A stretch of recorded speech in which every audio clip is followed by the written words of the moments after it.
He was the most feared man in sports, the youngest heavyweight champion in history, a symbol of raw power, pain, and destruction. But behind the knockouts, the violence, and the fame was a story few truly understand, a story of trauma, chaos, and redemption. This is the untold story of Iron Mike Tyson.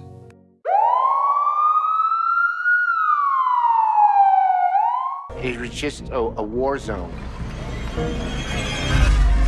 Michael Gerard Tyson was born in 1966 in Brownsville, Brooklyn, one of the roughest neighborhoods in America, a place where survival meant becoming harder than the streets. Murder, robbery, rape, burglary. It was considered the murder capital of the United States, the worst ghetto in all of the United States.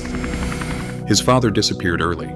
His mother struggled to raise him, and by age 13, Tyson had already been arrested 38 times.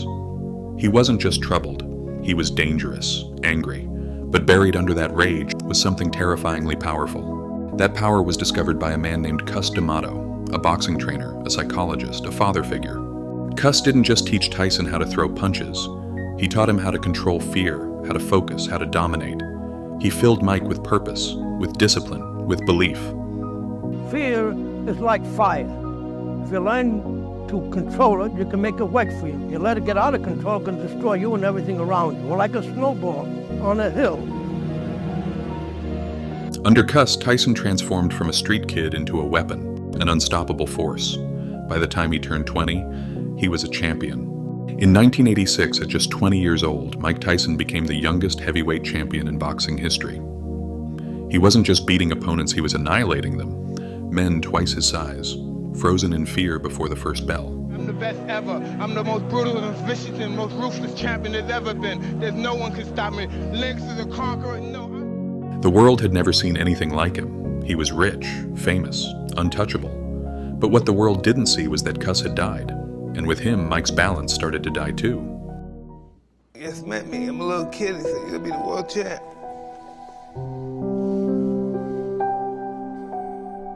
It's interesting, Mike.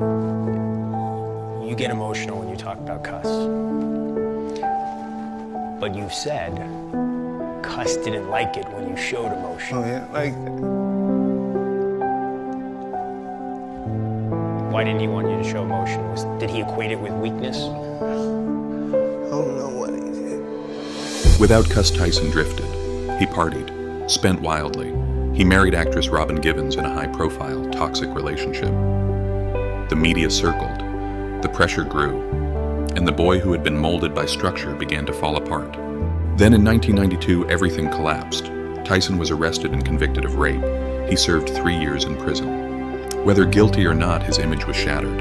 To the public, Mike Tyson was no longer a champion. He was a monster.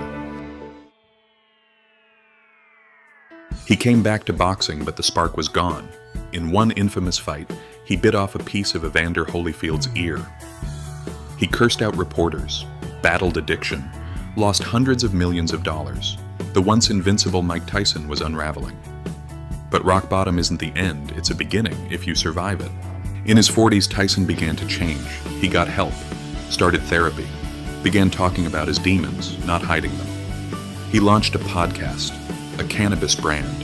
He laughed more, cried more, reflected more. At 53 years old, he returned to the ring not to prove anything, but to show the world that change is possible.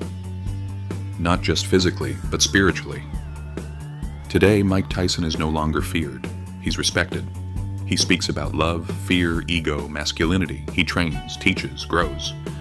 He's not the man he used to be, and that's exactly the point. Mike Tyson's story isn't just about boxing. It's about trauma, identity, redemption. It's about what happens when a broken boy becomes a king, loses it all, and then decides to fight a different kind of battle. He was the baddest man on the planet. Now, he's something more. This was the untold story of Iron Mike Tyson. And subscribe to Blow Up X, where the real stories live.